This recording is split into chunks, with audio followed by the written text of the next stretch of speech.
love you so much. It's in your name we pray. Amen. You guys can have a seat.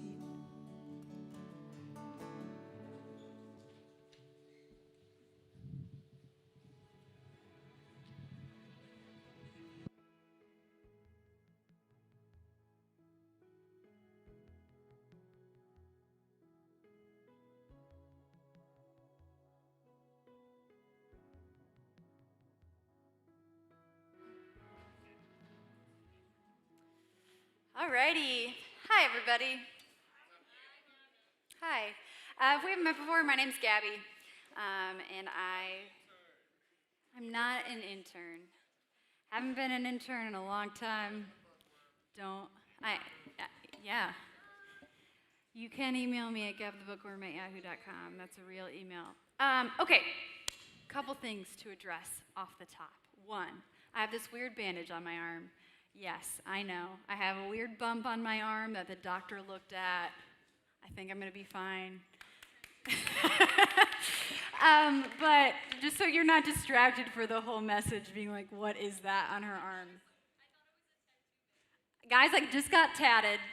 Any guesses? Any guesses to what it is? A butterfly. Yeah, I just got T. That would be so weird if I got my brother's name tattooed on me. Just one, not the other one. Yeah, anyways, second thing.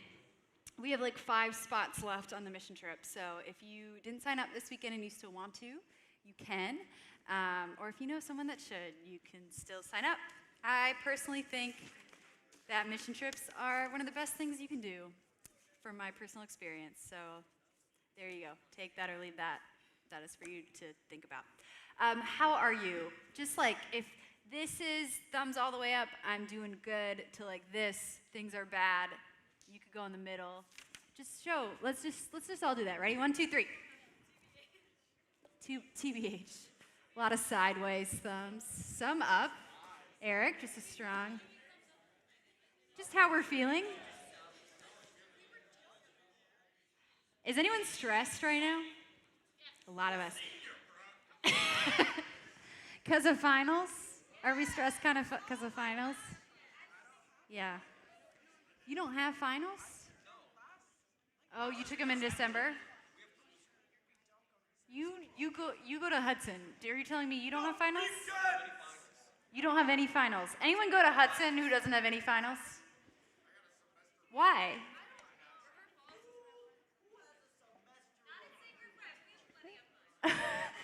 Well, if you want to take a final, talk to Lydia. She can give you one of hers. Hudson doesn't believe in finals. Good for Hudson. Anyways, we're going to jump back into our series, A Conversation About Mental Health. And tonight we are going to talk about truths and lies. And so, to get us warmed up, we're going to play Spot the Lie. Let it be known. Let it be known. You all get to play. That the junior hires found some flaws in some of these questions, so just don't think about it too hard, and we're all going to be fine, okay? So here's what you're going to do. You're going to see 3 facts. You're going to hold up a finger, 1, 2, or 3, for which one you think is the lie. Make sense? Let's go. First one. Kangaroos are carnivores, or sometimes eat meat. Grizzly bear bites can crush bowling balls. Beavers can hold their breaths for up to 5 minutes. Which one do you think is the lie? What? A lot of you think it's 1. Okay, the lie is number 3. Beavers can hold their breath for 15 minutes. So I said, what? Kangaroos do eat some meat. I've been told they're actually omnivores. So sorry if you guessed that thinking they were omnivores. You can be right in their heart. I don't know. I honestly don't know. My phone's not up here.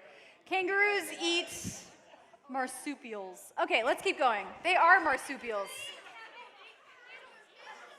I don't know a lot about kangaroos. Let's go. Next one. All right.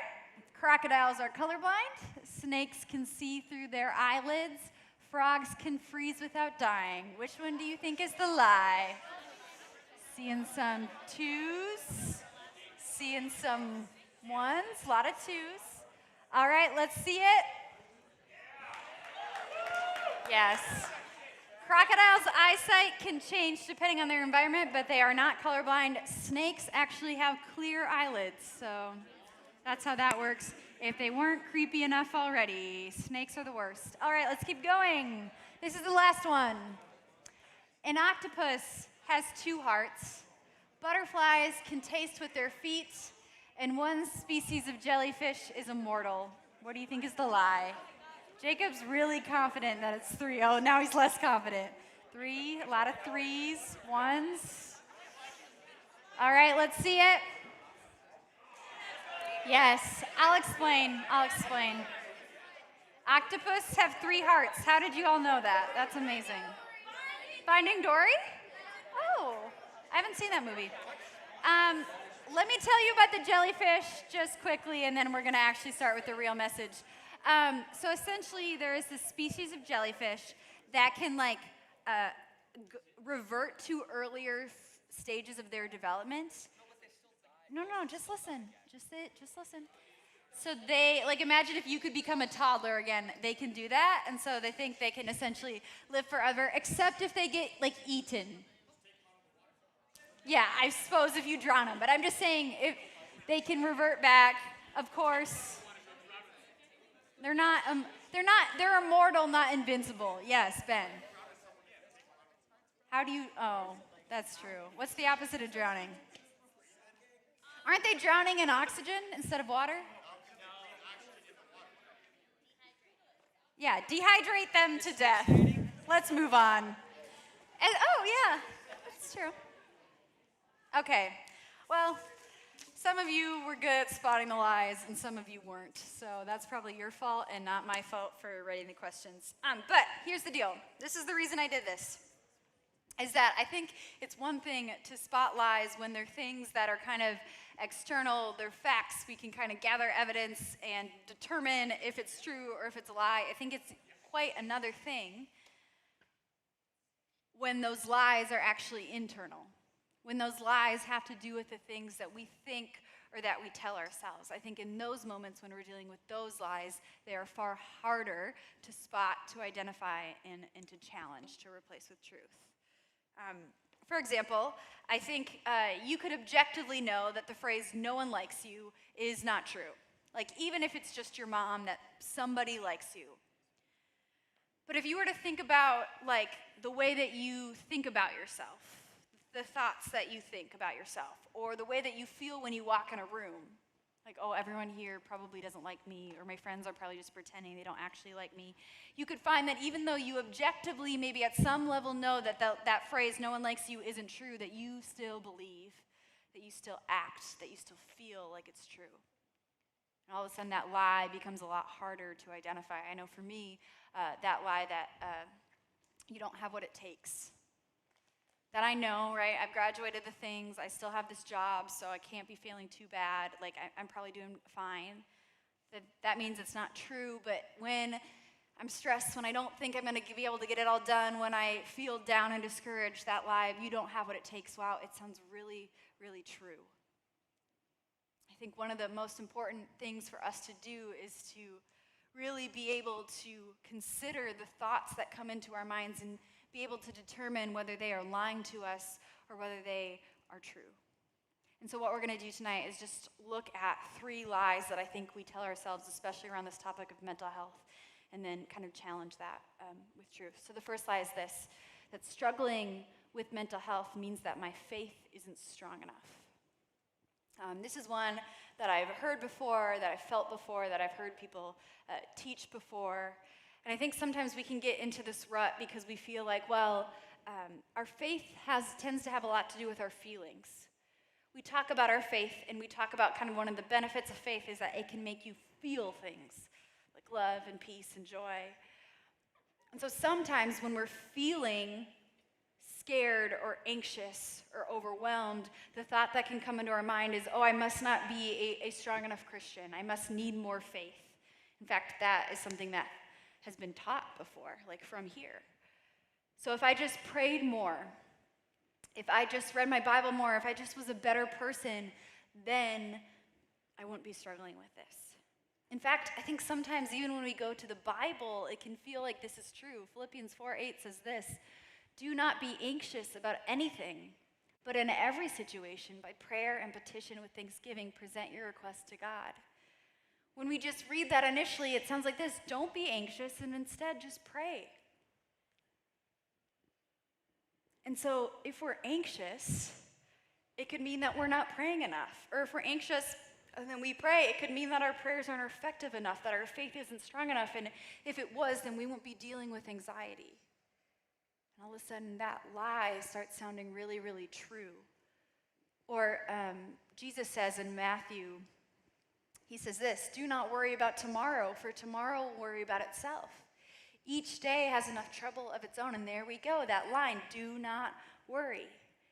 Don't worry about tomorrow. So what happens if you do? Does it mean that you don't trust Jesus enough? Does it mean that you don't have enough faith? All of a sudden, we can put all this weight and pressure on our shoulders that our mental health challenges are our fault because our faith isn't strong enough. But that's not actually the truth. You see, what I did is I looked at these verses, I studied them a lot, and I was like, okay, what are they actually trying to really say? And one thing you might have heard before is that the command in the Bible that's repeated the most is this command, do not be afraid. Do not be afraid.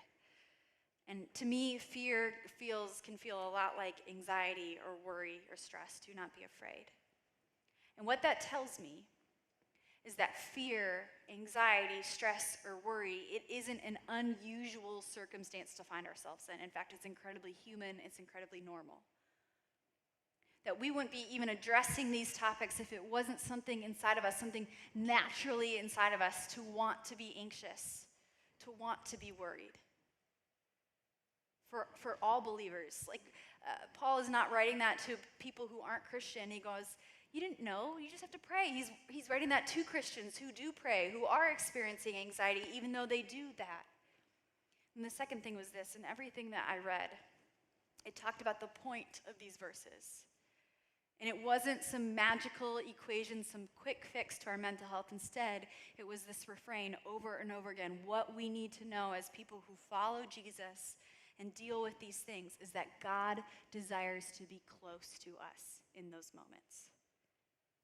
That is God's heart for us when we experience these things. It's not an indication that you are too far away from God, that you are putting distance from yourself and God. Instead, it should be a trigger for you to know that God's heart for you in that moment is to come close. In fact, we see this with Jesus, the person we believed was most connected to God because he was, in fact, God. And on the night before he's killed, he goes to the garden, and I believe that he has what we would call or classify today as a panic attack. It says that he's overwhelmed, that he falls down, that he's sweating like big droplets. That he says, my soul is troubled to the point of death, that he's literally overwhelmed by what he is facing. And what does he do? Pray. And it's not this magic thing of he says a 10-second prayer and then he's like, now I feel nothing and I'm good and I'm ready to go. But it's this invitation to say. And when we feel those things, it shouldn't be an indicator that our faith isn't strong enough. It should be an indicator that we are invited to go to God, to bring it to him, to give it to him. To do that work of remembering that we want to see ourselves the way that God sees us, and that while I don't believe this signifies how strong or weak our faith is, we need to know that the way we believe God thinks about us, that can affect our mental health. That if you believe that God is angry, that he's judging you, that he's upset with you, that might be harming you when instead God is loving, he's caring, he wants to be close to you in those moments. The second lie is this, that the things that I do don't affect me mentally or spiritually. There's this line from this book that I read recently. It says this, everything we allow into our minds has an effect on our souls for good or evil. It's a pretty bold statement, but it's essentially saying that the things that we bring into ourselves, that they affect us. And you know this is true because all of us have watched a movie that has caused us to laugh or to cry or to be scared. And so we know at some level that kind of what we take in, that it has an effect on us. But I think most of us, myself included, don't often take that very seriously or consider how it could be contributing to or increasing kind of our mental state. In fact, Paul says it like this in 1 Corinthians 10. He says this, I have the right to do anything, you say, but not everything is beneficial. I have the right to do anything, but not everything is constructive. Let me break it down for you. What Paul's writing here is saying, as Christians, we have freedom. That is a legitimate form of freedom. And what that means is that there is not this list of things that you have to do to please God. That you can act however you want and you still have God's love. That's what Jesus died for you for. You're good there. But not everything that you do is beneficial, is helpful for you. You know this physically, right? You could eat whatever you want. Technically, you could eat grass. You could. But would it be beneficial for you? Probably not. I haven't actually tested it, but I'm just assuming. Pesticides, thank you. Oh, those are probably on fertilizer. Yeah. Chemicals are bad for you. But do you know what I'm saying? We sort of have this intuitive sense that the things that we put inside of our body, that those affect the way that we feel. And the same thing is true mentally. That the things that you watch, that the things that you listen to, that the conversations that you both have and listen to, that those actually can affect how you do mentally. And this can be like, oh, that's too restrictive, and I don't want to have to follow rules or not be able to do things. But I think when we're living in a time where so many of us struggle with being mentally healthy, that we need to really consider that this is true. That some of you don't even know it's affecting you because you always listen to that music, you always watch that TV show, you always talk like that. It doesn't matter. And listen, my intention is not to create some formal list of things that are Christian and things that are not, and things that you should watch and things that you shouldn't. I think that's up to every single individual person, that you have a mind that you're supposed to reason with and engage. But to say that it doesn't matter, that it has no consequence, I just don't think that's true. I'll give you a little example that's not too vulnerable. This morning, I was feeling more anxious than normal driving into work. And so I thought, okay, normally I listen to a podcast, just listen to one about the Cuban Missile Crisis. I'll tell you about it later. Oh, Owen's excited about it. Anyone else care about the Cuban Missile Crisis? Yes. Oh my gosh. Guys, this is exciting for me. Cool. Not the point. Back on track. But I was feeling more anxious than normal, and so I just listened to worship music. Is that something I do every car ride? No, maybe I should. I don't know. I'm working on this like you are. But I knew in the moment, because I was feeling less mentally healthy than normal, that I needed to be very careful, or I needed to be more intentional about what I brought in. Not that that podcast was bad, but I needed to bring in something that I knew was going to help the way that I was feeling, and I think it did. And so we need to deeply consider that what we bring in actually can affect how we're doing, even if it's in a small way that matters, that can push us just 2 degrees one way or the other. And the last lie is this, that I'm always going to feel like this, that I'm always going to feel like this. And I think for me, when I'm in a moment that feels particularly hard, that this is the lie that's the hardest not to believe.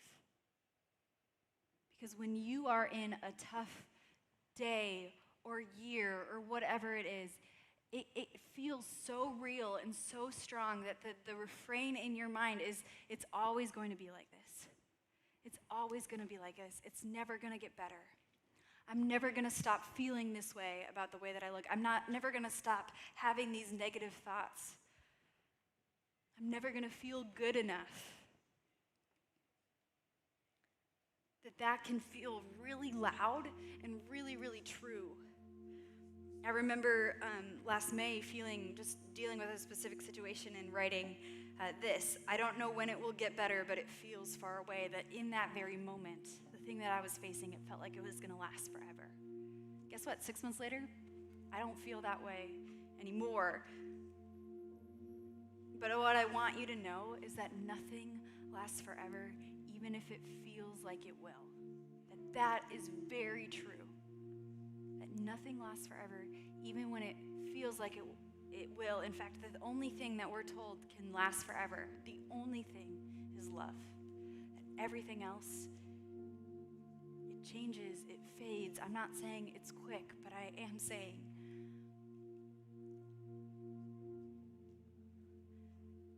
that there is something better slowly but surely coming.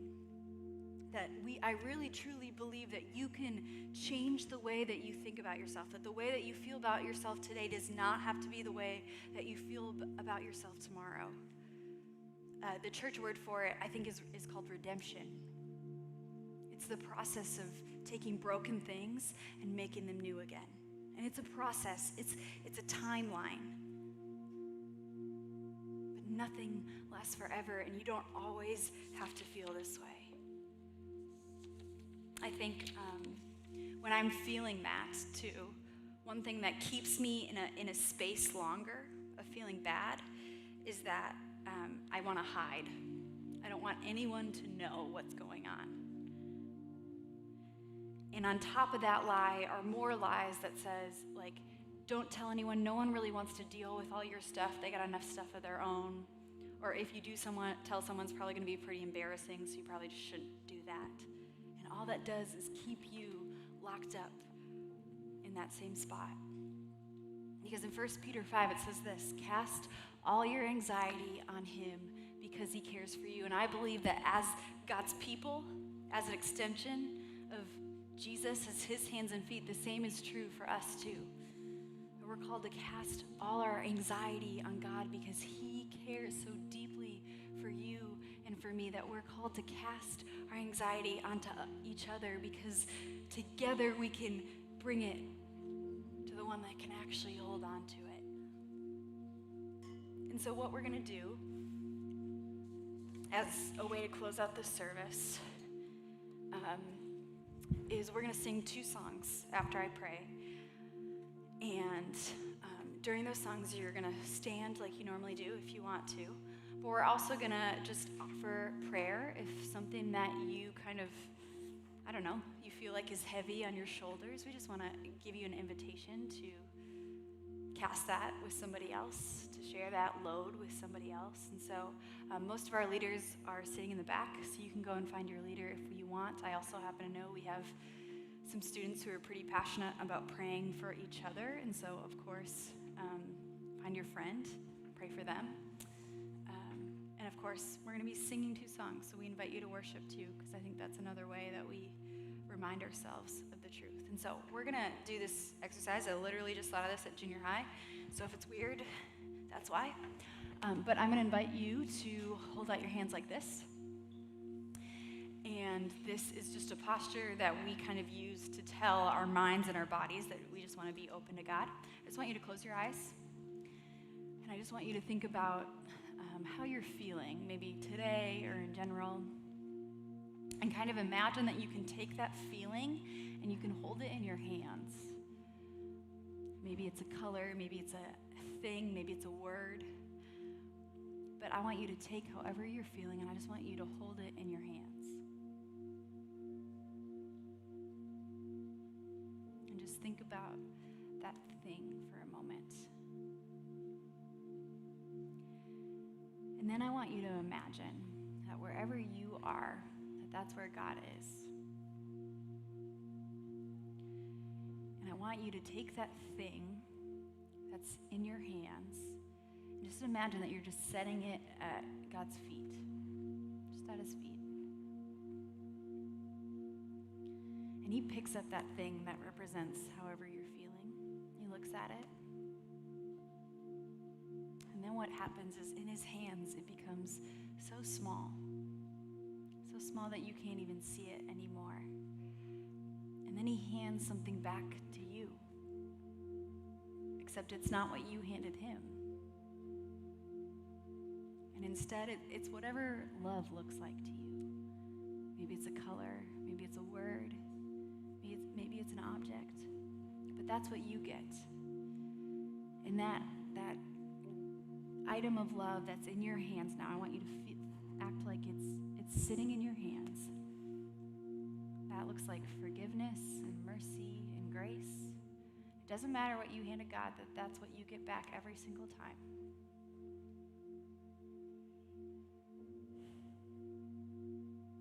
And my prayer is that we would be able to keep handing those things over, even when our mind tells us to hold on, because it's the safest inside of ourselves where no one else knows.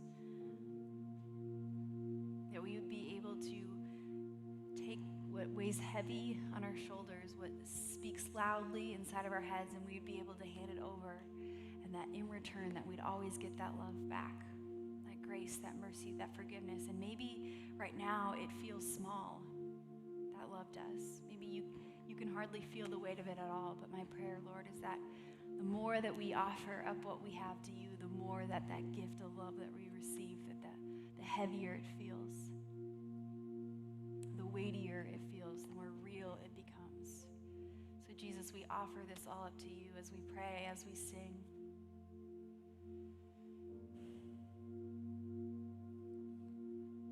Would you give us the gift that you've already offered each and every